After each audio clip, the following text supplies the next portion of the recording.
Welcome back to the old studio on the veranda.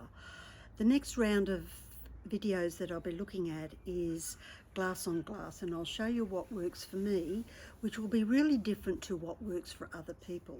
So let's go have some fun and see how it all works. One of the really important things when you're gluing glass or working with stained glass or anything like that at any point in time is that it must be clean, like super clean. Clean here, clean here. So this is way cleaner than I normally work with. So I have, to keep myself clean, and the glass, some methylated spirits, which is great for cleaning glass. I probably wouldn't use much else, and it's not that expensive. So we needed the methylated spirits and a little towel to wipe it on, wipe it off. Dries really fast, so that's great. The other thing is that you will get really sticky along the way.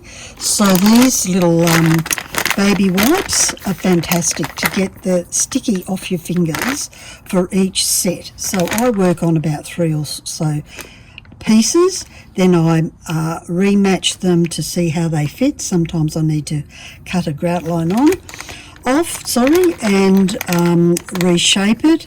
It just depends how you're going with your grout lines.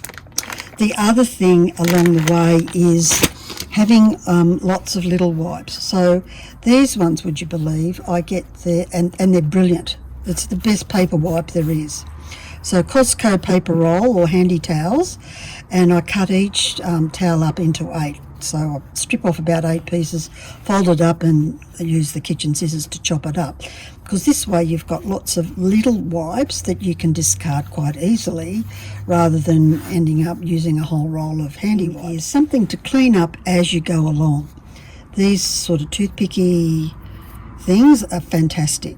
So what I like about this one, because I generally go for 3mm grout lines, and this is exactly 3mm. So when I need to scrape it off, let's say in between these two, that fits straight down in the grout line, and then I know I have exactly that right grout line.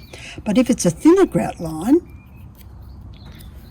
then you'll need this end. So some people do 2mm. My grout doesn't do less than 2mm, so I wouldn't be doing 1mm grout lines. That would be just too tight. I would love to be able to, but it's not going to work for me.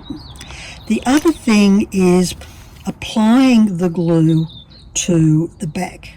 So we all know about the little baggy method, squishy, squishy, squishy, and or you can squish it straight out of the gun, which is impossible for me. My hands can't deal with that. You can use the baggie to squeeze it on, and then the thing I'm learning to use is this little trowel to smooth out the glue before you glue it. So, which is great on a piece like this. If it's on a little tiny weeny piece, let's say like this bit here, although I would still use the trowel for this one, but depending on how your hands are, you might want to just spread it across with the brush. This glass has air bubbles in it. Yes, you can see that. Just really important, because you don't want to be spending half an hour trying to squeeze that little bubble when it's not actually in the adhesive. That's the nature of glass. So you don't need to obsess too much about your air bubbles, but you also don't want too many, because you want to be looking at the beautiful colours of the glass rather than the air bubbles.